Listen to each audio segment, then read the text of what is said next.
Hello? Can you hear me? Great.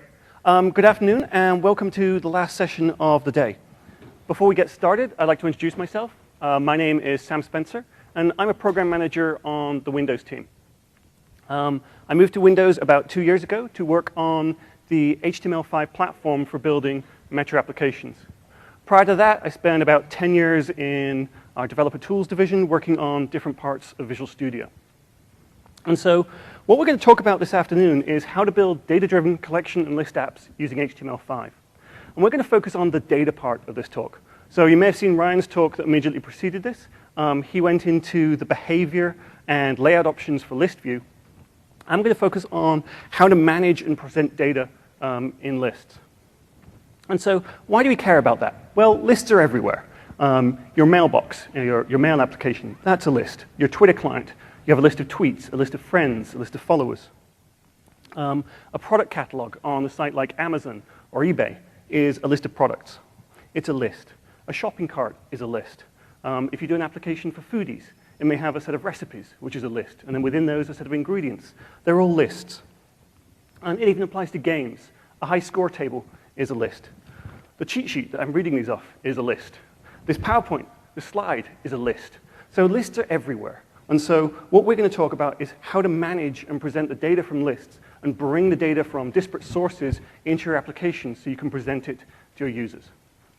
And so we're going to start off with a kind of a ListView 101 scenario of just how to bind that list to a collection of in-memory data.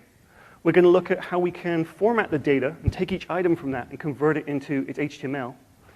We're then going to look at how we can edit the data and do it in such a way that there's change detection and change notification, so list controls will update the UI automatically, and we only need to work with the data. And then finally, we're going to look at how we can tie into external data sources, wherever you need to bring your data from, and bring it into the system so we can bind the collections to it and do it with data virtualization in a scalable way. And we're going to use a specific example of pulling data from a cloud service.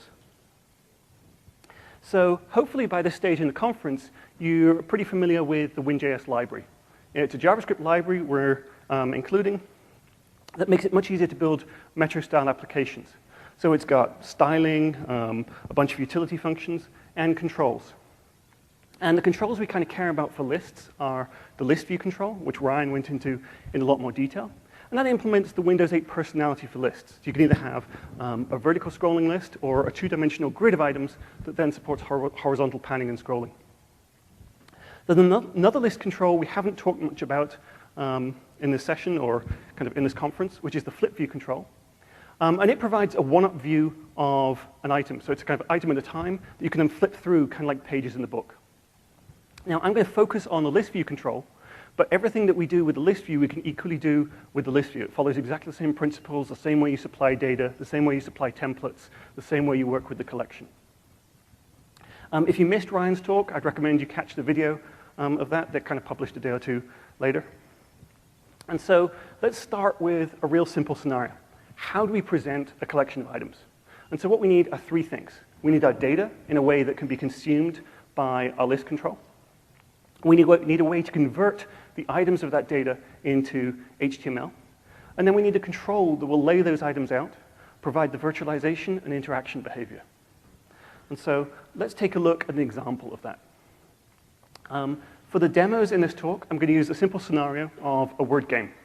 You may be familiar with, on Windows Phone, there's Wordament. On iPhone, there's Words with Friends. It's kind of a popular genre of game where you have a collection of tiles.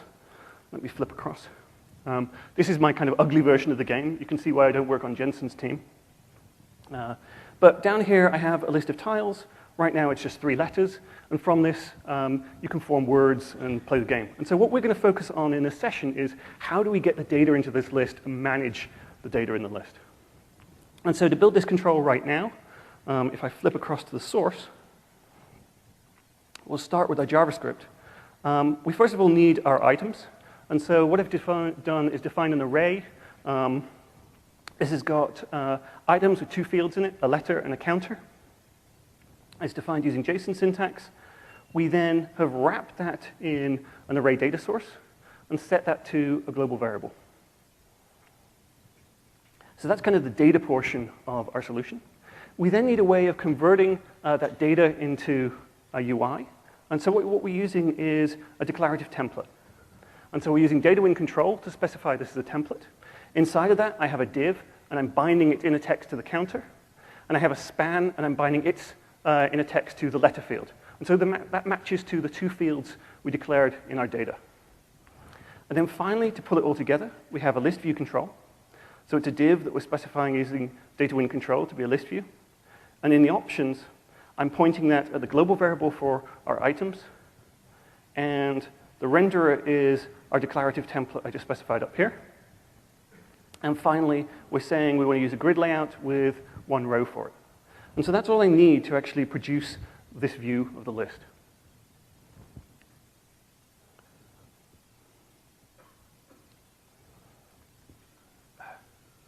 Sorry, Alt-Tab isn't always too reliable these days. So let's go through each of these parts in turn. So the data. What we need is a way of representing data that can be consumed by different controls. But that data needs to be able to come from different sources. It could be an in-memory data that we're working with now, or it could be from a web service. And so we need to do data virtualization and scalability there. But we also want to be able to make changes to that data set and not have to write code to keep the data and UI in sync, but make changes to the data and have the UI updated automatically. And so what we need is kind of an abstraction to manage these different sources of data. And the solution to the problem we've come up with is the concept of data sources. And so the first data source I'm going to talk about in this session is probably the simplest, which is array data source. An array data source is a simple data source for in-memory data. It's backed by a JavaScript array. So we get the full read-write capability.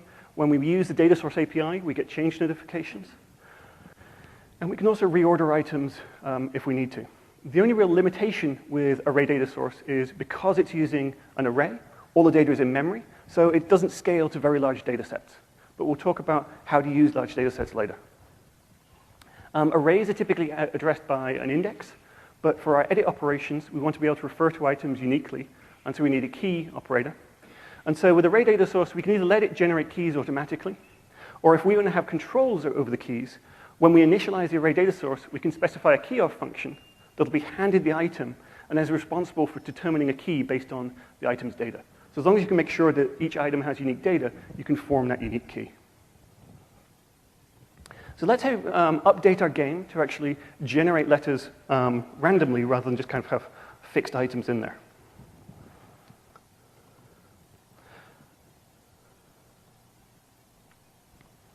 So what I'm going to do is go into my JavaScript, and I'm going to add a function that will programmatically generate a random letter. So we've got a function here, generate letter, that will produce a letter field, a counter field, and an ID field. And the letters are done by randomizing against an array of letters. What you can then do is use this function to generate a random set of items. So right now I've set it to 7, but I can change this down to 6. And so that'll iterate, call generate letter, and produce an array. We then pass that array into our array data source, but this time we're also going to use a keyoff function, so we can generate a unique key per item. And we're going to do this based on the ID field in each item. And so now when, I can't run this quite yet, I need to remove the original initialization we do and call this function.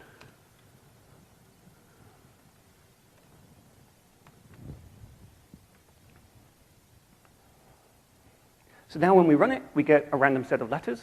At some point, I know I'm going to hit some word that's dirty, but so far I've had good demo luck. So if I switch back, stop it, and run again, we should get a different set of letters.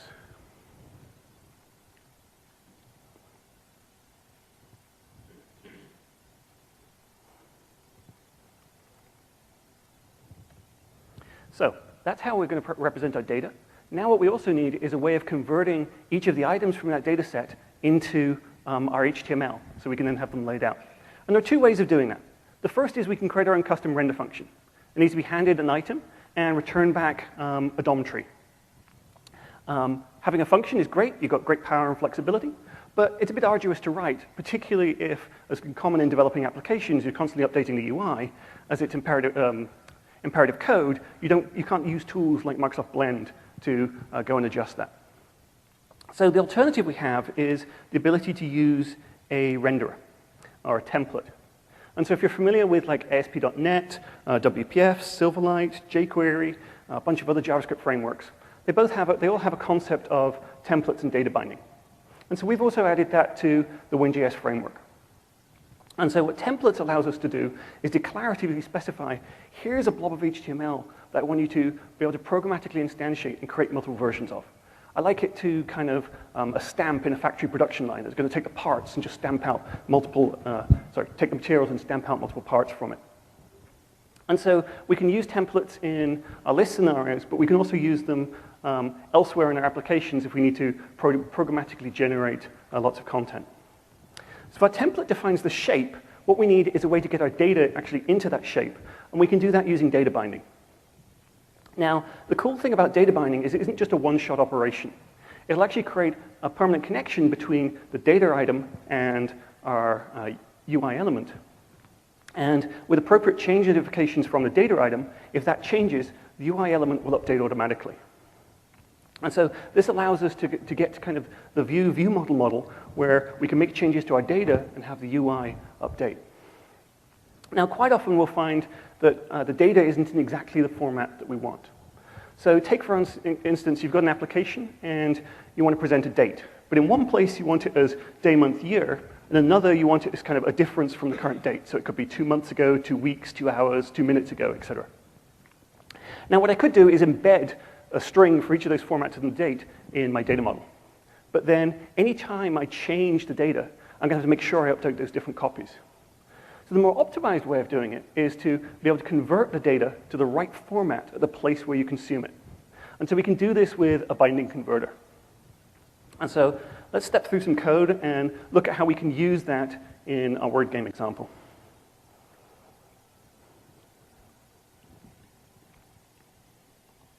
So what I have right now in my HTML is a declarative template.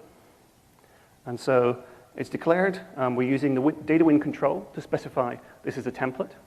And then inside of it, we're using the DataWin bind command to bind between a attribute on our UI element to a field in our data structure. So this is saying I want to bind the inner text to the counter. So let me add another example onto the parent element. And what I'm going to do is I'm going to bind the background color. So we can use dot notation to work off not just the top-level attributes, but other pieces like the style. And I'm going to bind that to my counter field. But my counter field is just an incrementing integer. It's not a very interesting color, even though you may be able to use it directly. So what I'm going to do is specify another parameter, which is my conversion function. And this is going to be even odd. And so now in JavaScript, what I can do is declare that function.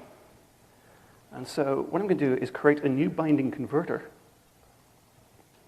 specifying an inline function that's going to take an integer in this case, and then see if that's even, and if it's odd, it's going to return back a custom color. So now when I run my application, what we should see is that all the items that have an odd counter now have a different background color. Now this is a bit of a gratuitous example, but I don't have a large data set and kind of set of fields to work with, but the same principle applies no matter where you might want to convert data in your applications.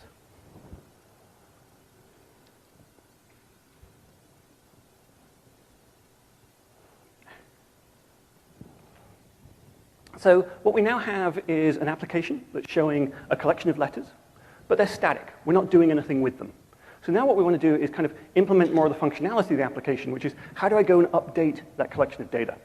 So in the scenario of a word game, when I play my turn, I probably want to remove the letters that I've already played and be able to insert new ones instead. Alternatively, if I have a bad collection of letters, they're all vowels, say, and I can't form any useful words, I may want to be able to select a couple and choose replace. So the key here is like, how do we make our edit operations against that collection in such a way that the list control can update automatically? And so far we've looked at our collections pretty simplistically, but let's map this across to our data source architecture. And what we'll see is our controls are actually talking to our array data source through an abstraction API. And and that's the data source API. And so it's not just the controls that can use that. We can also call this from code. And this is the way that we can make changes to that data set in a common way across different data sources. And so looking at the data source API, there's kind of two main objects to it. The first is list data source. And this supports what in SQL terminology would be known as the CRUD functionality. So we've got the ability to insert new elements, change elements, and remove them. We can also get a count, which is the entire count of the data set, which is needed for virtualization. If our data source supports it, we can support move operations to rearrange items. We can batch edits together. And the reason we want to do that is we don't want to change notifications to be constantly updating as we're making individual edits. We want to be able to batch them and wait till the end of the batch and then get an aggregate of all those edits. Finally, it has a method to create a list binding, which is the second piece of the data source API. And this allows us to query for the data for items based off the key and index. We can also enumerate through items using iteration functions. And we can register for changes. And so the key to using the list data source API is that when we make changes using that API, list data source will do change detection against those operations and then fire notifications to other clients that have registered for them. So let's walk through a couple of scenarios of how we can use this API to make edits.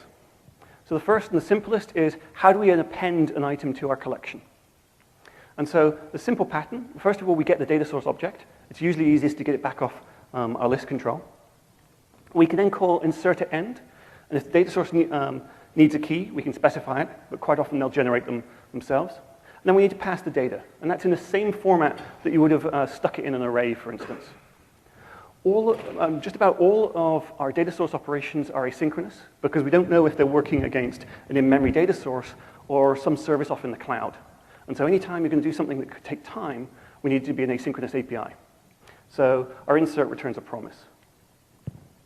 Let's walk through our code and look at how we can do this in our application. So the first thing I'm going to do is update the markup and insert some additional buttons. So we've got 3 buttons here, one for inserting an item, one for changing an item, and one for removing it. And then in code, what I need to do is write the functions that's going to work against. So I've inserted a whole block of code for our 3 things.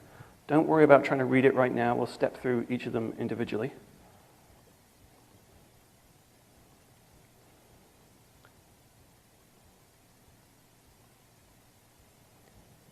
And then finally what I need to do is hook up the buttons to that code.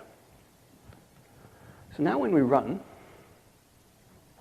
we should now have a set of buttons below our application. And so we can now use this, for instance, to insert a new item. So let me just scroll across so you can see this. And so this is our add letter routine. And if I step through it, we're first of all going to get ListView control. I'm going to get the data source off that. If I take a look at the data source, we'll see this has that CRUD functionality I was showing earlier. So we've got get count, begin edits, a set of inserts, a change, a set of moves, remove, and end edits. So off there, I'm going to call insert at end. But insert at end is asynchronous, so it returns a promise. I'm going to use the then operator with an inline function to wait for the insert to be complete. We then just log the item key, and we should be done. So every time I click the button, let me just disable the breakpoint again. What we should now see is we add a new item, and ListView does a nice animation of fading the item in as we do that. We didn't have to do any work for that. We're just working against the data source.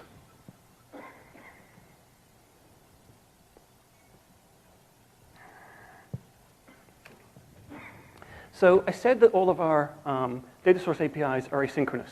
And hopefully by now you've become a little bit familiar with promises. But promises is a design pattern we have in the WinJS framework to make it easier to work with asynchronous functions. All of our asynchronous functions will return a promise, and that represents the ability to fetch the asynchronous result when it's complete. And we can do that by using the then method specifying a handler to be called when the operation is complete.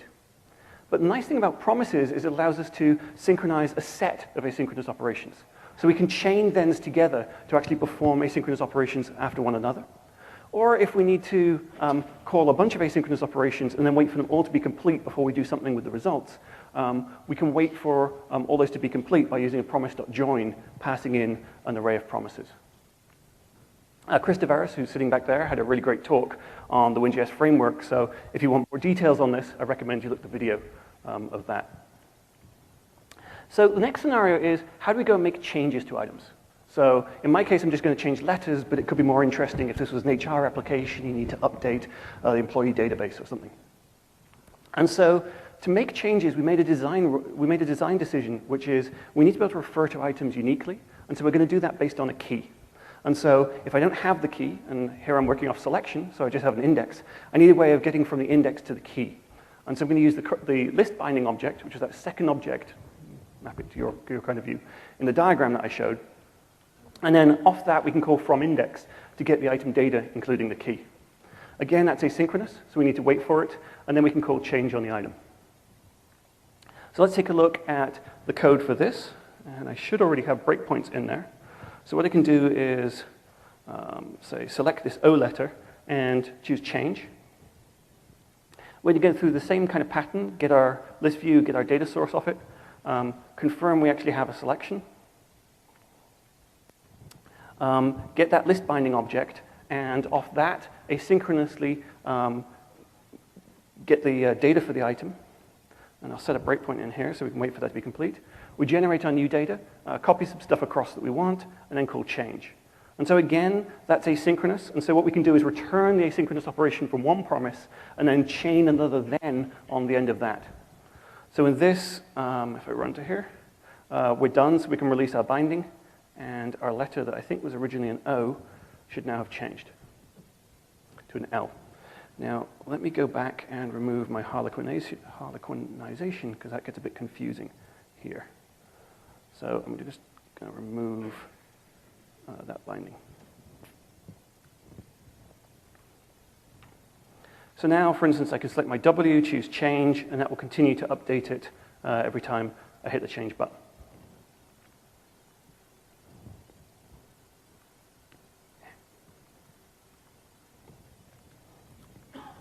So I said we made a design decision to work off keys rather than indices for our edit operations. And the reason for this is, in a distributed system where you're kind of fetching data from different data sources, we can't guarantee that we have accurate information for the index of an item. So for this example, the item at index number 3 is D. I'm an engineer, so I count from 0, and my math isn't that wrong. And if then in our game some other player makes a move that's, say, going to move where the B letter is in the collection, then what I thought was index number 3 is now in a different place. Now, it may not seem like the end of the world in a word game application, but if this was an HR application and you just fired the wrong employee, they probably wouldn't be too happy about it. And so what we've said is each data source needs to support the concept of a key, and that key is the way to uniquely identify an item. And it's up to the data source to define how to generate keys to be unique for its particular namespace. All we care about is that keys are strings. And so the last kind of scenario I want to do around editing is how do we go and delete items? And I'm going to make this a little bit more interesting. I'm going to now enable multiple selection. And so with deletion, we have to be careful because we could be deleting one item, and then there are more in the collection that we're going to deal with later. And as we do that, their indices are going to change. So what I'm going to do is do a bulk operation and get the indices for all the items at once. But those are asynchronous, so I need to wait for all those operations to be complete. So I'm going to generate an array of promises and wait for that with a promise.join on it. We'll then have the keys for all the items. And we can then start a batch for our edits, because we don't want ListView to be updating for every single delete we're going to do. We want to do all of our deletes and then wait for those to be complete and then have it update in one go. So we're going to batch our edits together with a begin edits and an end edits. So again, I can step through the code. I need to get to the running app. And so we support multiple selections. I don't support multiple selection yet. I need to enable multiple selection. So on our ListView control, we can set up a set of options. One of those is the selection mode. And so what I'm going to do here is add a selection mode of multi, which enables us to multiply select items. And I'm also going to enable reordering at this point. So now what I can do is say I don't like my B and my Z. I can say I want to remove those. Again, we kind of step through the same pattern, get our data source. Now what we're going to do is start a batch for our edits. We're going to create a list binding to be able to query for the data. Form up an array for our promises and keys, and then iterate through in a loop and build up an array of the promises and the keys. Then finally, we're going to call this promise.join here, which is going to wait for all those fetches to be complete, and then we can actually do our operations in one batch. So if I run, we'll get to our binding.release. We're done with our binding, so we can do that. We can then go through and delete all of our items. Now we can call endEdit, which finishes up our batch of edits, and ListView will update. So if I go back, we should now be back down to 4 letters.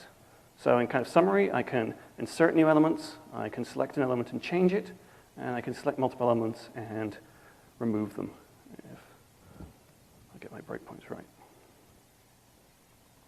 And so through all of this, ListView did the nice animations for the changes for our items. All we had to do was work with the individual data.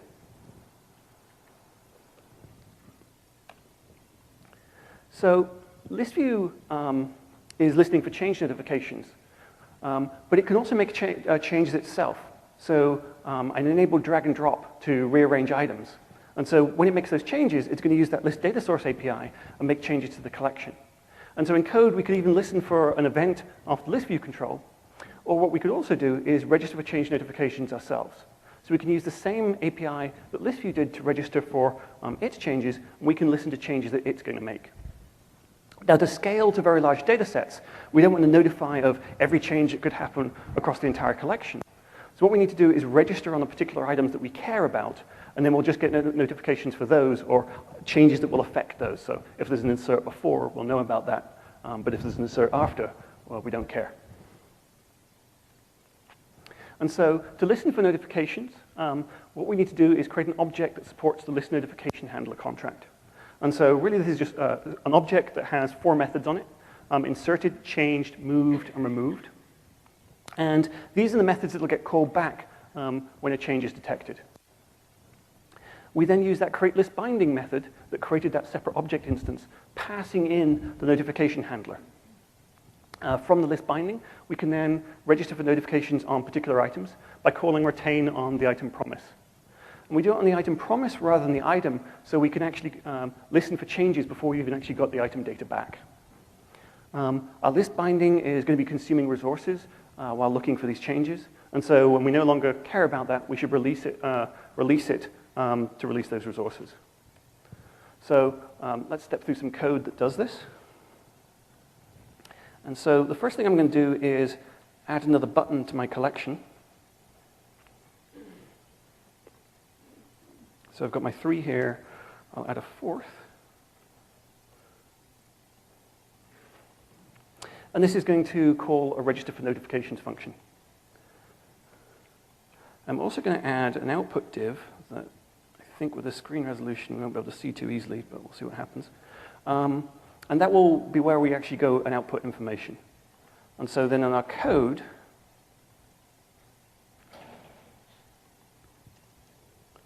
I'm first of all going to add a log function, which will take a string and basically append it to that output div we just created. And now what I want to do is create the function that we're going to bind to that button to register for notifications. And so in here, I'm going to get the data source. I'm going to create a binding. And what I'm going to do is create a handler object. And I'm doing this using JSON syntax. And in here, I've got my 4 methods that will be called back when a change is detected. So we've got one for inserted, changed, moved, and removed. And essentially, all they do is log the information.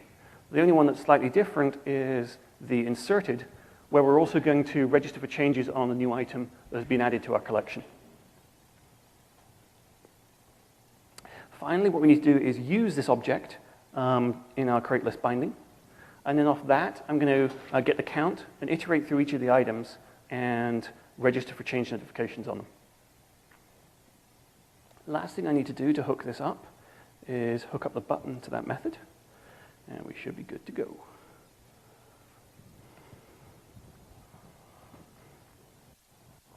So now what I can do is I can say, choose this Y and drag it across and drop it, but we can't actually see anything in there because I don't have enough room. Hang on, let's do this. Sorry, I wasn't expecting this resolution. So HTML. I'll get rid of my ugly board that does nothing anyway. So now what I can do is I can register for notifications, and then I can pick up items and drag them around. And whenever a change is detected, I'll get a notification about that. But it's not just for drag and drop. Any change made against that collection, so if I insert new elements or change elements, I'll get notifications for those as well.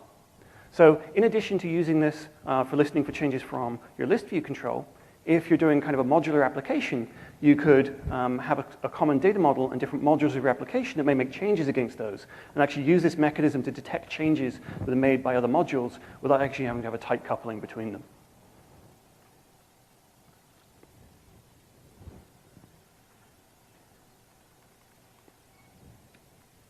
So what we now have is a list control with a set of letters.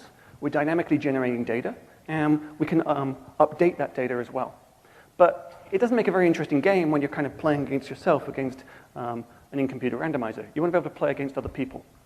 So this gives me an opportunity to show how can we bring data from other sources and bring that into our application.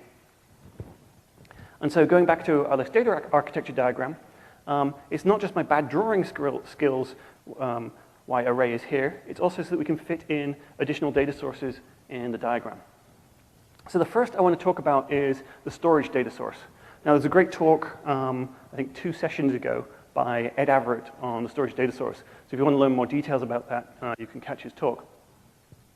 But what it allows you to do is create a query for the file system, for instance, my pictures library, and it'll then act as a data source about information for the file system.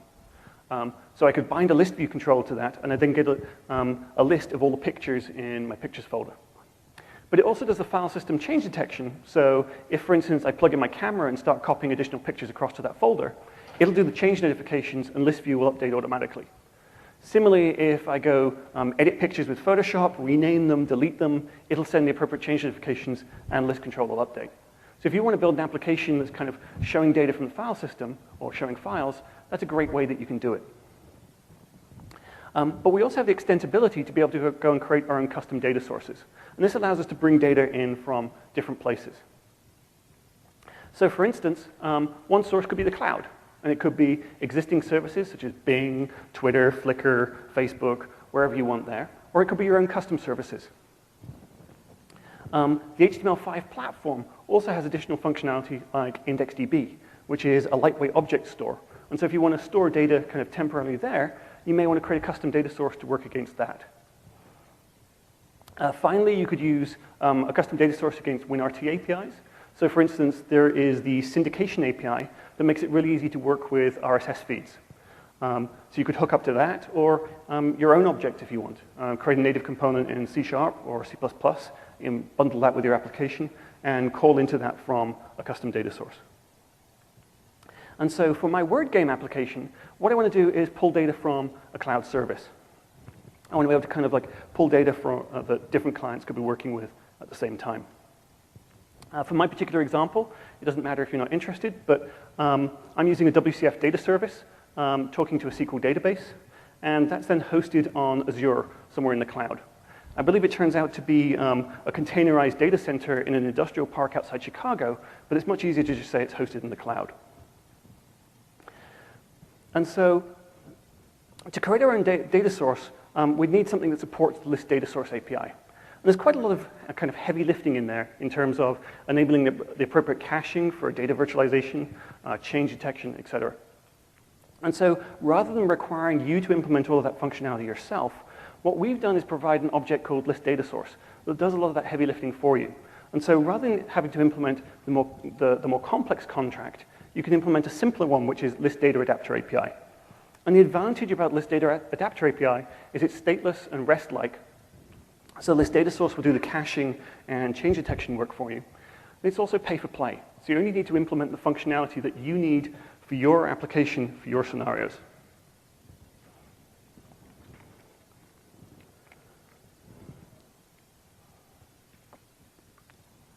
So to create a custom data source, what we first of all need to do is create our data adapter object. And on that, implement the functionality from the data adapter API that we want. And so the simplest data source is a read-only one that will fetch items. It'll do virtualization for us. But it's just read-only and based on the index. And so for that, we just need to implement two methods. A getCount, which will retrieve the total number of items, and items from index, which will batch retrieve individual items. So we implement those two methods, pass the object to the list data source, and we can bind our ListView to it, and away we go. So let's walk through an example of this in our application.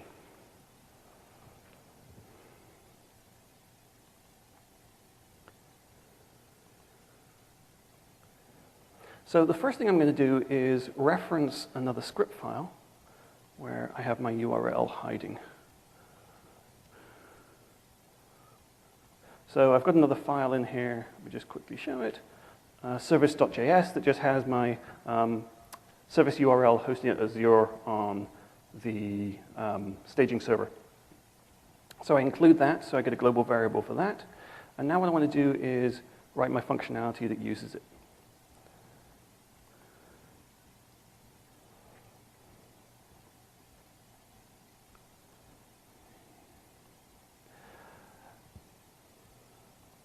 So what I'm going to do is create a function, get on my data source, and this is going to build up our new data source object. And so in that, what I'm going to do is form a data adapter object. Right now it's empty. And then wrap that in list data source, and then set that back to the global variable that we used at the very beginning for our array data source. So inside our adapter, I need to implement our getCount and items from index functions. And I'll set breakpoints and we can step through them to see what actually happens.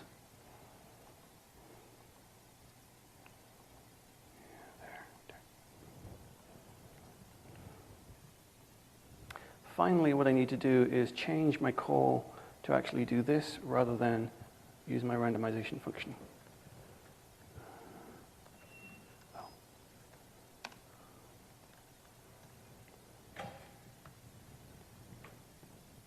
So now when I run my application, the first thing ListView is going to do is it's going to want to figure out, does it need to do data virtualization, et cetera. And so the first thing it's going to do is ask for the count of items. And so that count is going to map down to the getCount function that we implemented on our data adapter. And so the pattern for all the functions that we implement on our data adapter is going to be pretty similar. I'm going to be using XHR, which is a wrapper around XML HTTP request that gives us a promised result for that XML HTTP request. And so what we're going to do is we're going to build up a URL and any data that we need. We're going to make that XML HTTP request, parse any response that we get back, and then return the results back up. So in this case, I can build up my URL. I can go make my XML HTTP request. This is asynchronous, so we'll have to wait while it goes connects to the service, warms that up. What we now should have got back is a set of data in JSON format. So we can parse that to get us a reasonable version of that. And so if I look at my data object, we now have a thing which tells us we've got a count of 7. So we can extract that data and return it back up to say our server has currently 7 records. Next thing that ListView is going to do is going to ask for that data. And that's going to map to our items from index function. And so this takes 3 parameters. The crucial one is the index. So what ListView is really after is one particular item. And that's going to be our index item. But it will also specify, hey, while you're going fetching that item, I don't want to fetch an item at a time because that's a bit inefficient. Can you also get me a couple before and some after? And so it's going to give you a count before and count after property. But these are more kind of guidance rather than hard and fast rules. You can return less or more items depending on what kind of batch and fetch technology makes most sense for your particular data source. So in my case, what I've said is I want to fetch a minimum of 10 records and a maximum of 50. And this count before and count after doesn't kind of exactly match to the way I'm working with my OData service. So what I wanted to be able to do is do a skip and take. And so I can just run a couple of math operations to convert that into a fetch index, which in this case should be 0, and a fetch size, which is 10. And so I'm now going to ask for 10 items from the beginning of my collection. So I can build up a URL that uses that, and then again make an XML HTTP request to my server for that data. It's going to return the data as JSON, and again, it's kind of ugly, and so I can parse that to get back an array of items. So here's our results, and each of our items has a letter, user, some other data on it. And so now what I need to do is format that data in the right format for use in the data source. And so what the data source wants is a collection of items, an array of items, all of which have an object with two properties. The first is a key property, which has that unique key as a string that we talked about. And the second is the data property. And in there, you can stick whatever data you need. We don't care about the format of that data. So we can go through a for loop, build up those objects. And then finally, we need to return back the data in a particular structure. And so I'm going to do that and form up an object on the fly. And so I need to return back items, which is our array of results. I need to return back an offset, which is, because of that count and before and after are optional, it needs to know where in that collection of items you're returning back to me was the key item that I asked for with the index. It could be at the beginning, it could be at the middle. So that offset is where in the array is that particular item. Finally, we can also give it an updated count, a total count. So we don't necessarily have to be fully accurate with our count information. As we go along, we could give it kind of a guesstimated count, and as it fetches more data, we can update that count with more accurate information as we kind of progress through our collection of items. And so in this case, there was only 7 items, so it retrieved that in one batch, and now I have my collection. This same mechanism works equally well with thousands of items. ListView is basically going to ask for what it needs to present on screen and a small buffer either side. And then as I scroll, it will ask for the additional items that are required. And List Data Source will maintain a cache of those items and release them as it's no longer required. So we get both UI virtualization from the ListView control and data virtualization from the data source layer, giving us an efficient handling of large collections of items. So what I now have is my game pulling data from the service, but I can't actually go and make any changes to it.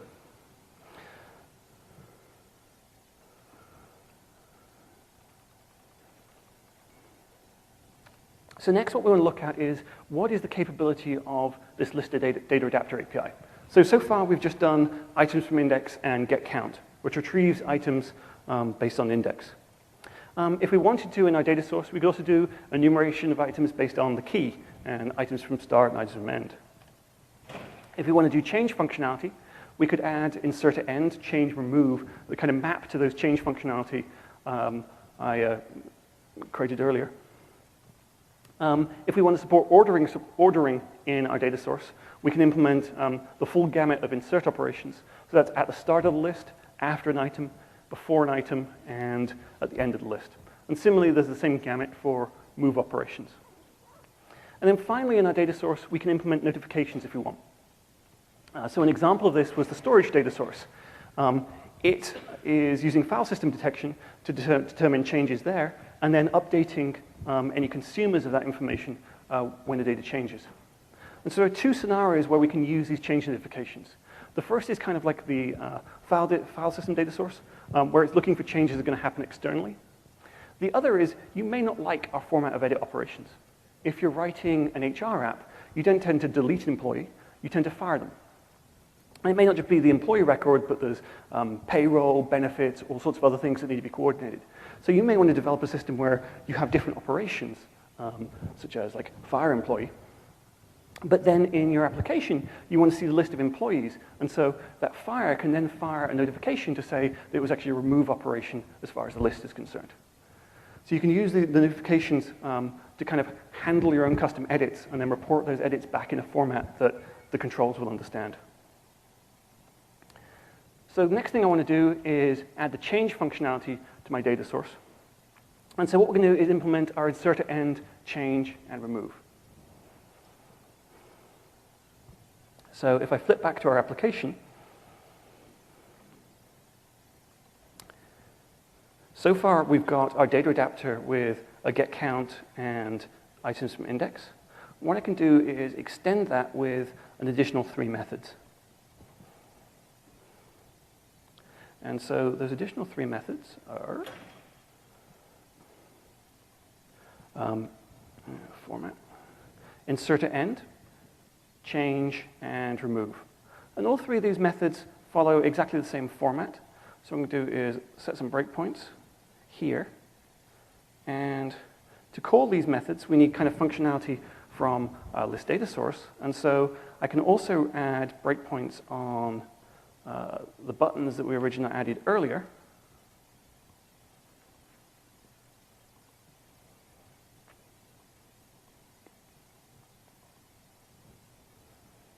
And there's one other change I need to make, which is in my change routine, I copy some data across from the old element to the new one that I'm creating.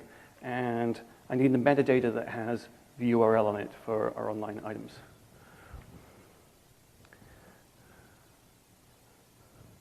So we can run. Yeah. So now we have our set of items, but we can then also make our change operations. So I've recognized that I don't have enough vowels in here, so what I want to do is change the B. So I can call change. That calls that same change routine that we had earlier, and where this then calls data source.change down here, that will then call in through our data source API, which will call in through our data adapter API and into our change function. So in our change function, I'm going to form up a URL and package the data, and then make an XML HTTP request back to my service. But as it's an OData service, what I can do is use the different verbs to indicate the operations that I want to make against that service. And so it doesn't have to be an OData service. It could be whatever you need. It's just this is the way my service works, and so my logic is going to work that way. And so I can call the merge operator to push in new data for a particular element. And then I need to return back the key when I'm done. And so that's now gone and changed my D element. Similarly, I could go and call add item. Here's my add letter routine from earlier. That's going to call insert at end. Insert at end in my code maps to creating a new item and then doing a post against my data service to push the results in. This time I need the key back, so I'm going to parse the results that come back from the service and then return that back up to my application. And so this way we can go and insert new elements, and this has inserted it in my remote data source. Finally, let's unselect D, choose our U, and we can remove that. Again, same kind of deal. We go through our remove routine, remove on our data adapter, and this time we call a delete operator against the data source. So now I've made some changes. To prove this is really real, what I can do is go back to my app,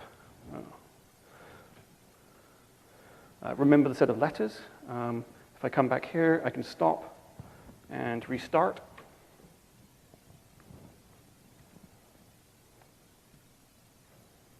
And we should have exactly the same letters because these are what are stored in my SQL database in the cloud. So using this mechanism, we can easily extend our data adapter to implement the edit functionality or level of functionality that we need for our particular application for our particular scenario.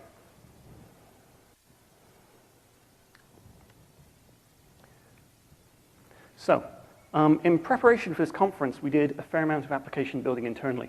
Quite a bit of it was by us PMs, and we're not perfect coders by any means, and so we developed a certain number of patterns and practices that help debug your program when you run into problems. The first of those is that promises will swallow exceptions, and as most of your application is going to be asynchronous, you can run into this quite commonly. And so the solution around this is to enable first chance exceptions in Visual Studio, and we do that with this line of code. You'll find it at the top of most of the templates. When we enable this and we get any exceptions, Visual Studio will break at that point. You can then diagnose why that exception's occurring, stop, debug it, etc. Or you can let it continue on and be handled however it normally would in code. The second recommendation is the DOM Explorer is a really great way to discover what's going on in the DOM space of your application. Kieran and Chris cells demonstrate this really well on Tuesday afternoon, but it gives you that ability to look at what's going on in the HTML realm of my application and give you a live view of what's going on in your app. And even when you're remote debugging, you can choose an option to select an element visually, pick your element on your Slate device, and it'll show you the DOM back in Visual Studio. Finally, if you're going to create your own data source, particularly for the items from index and items from key, and dealing with large data sources, those will get called repeatedly. And so debugging those with breakpoints can become a bit of a pain. And so what I recommend is you add logging to those methods. And do it, because they're asynchronous, do it both at the beginning, at the end, to make sure that they're correlating together. To help with that, Visual Studio has a JavaScript console, and you can log events and other things to that by using the console.log command, passing in a string. That log is persistent across individual debug sessions, and you can copy data out, clear it, etc. So that's kind of the bulk of the content that I wanted to talk about. What I'm going to do is go through our architecture diagram and kind of recap what we've looked at in this session. So we started off with a ListView control bound to an array of items, and we used a declarative item template, and we then used a binding converter to change some of the styling for that element based on data in our items. What we then looked at in our application logic is how can we make edits to our data source and do it through the data source API such that the controls will detect changes and update the UI automatically. We then also used the same mechanism to detect changes ourselves so we could look for changes that were made by the controls and respond to those in our application logic. And then finally, we looked at our data sources, and in particular, the ability to create a custom data source. And in my example, I pulled data from a cloud service, but you can use that same mechanism of creating a data adapter because it's in there is where you put your code and you can interface with whatever sources of data that you need. So I hope this session has been useful. I hope you're not kind of completely overwhelmed with the information you've received in the conference so far. Unfortunately, a bunch of the sessions that kind of are related to this have already happened. The first 3 have. But there's a great talk tomorrow by Jeff Fisher about creating your own custom metro controls.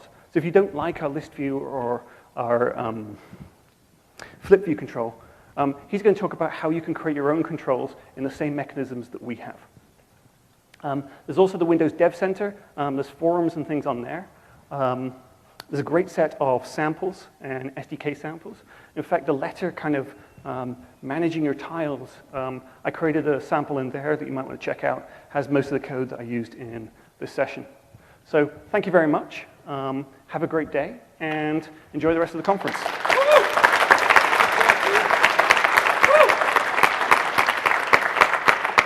One final reminder, we really appreciate the feedback, so if you can fill in the review forms or do that online, we'd greatly appreciate it. Thank you very much.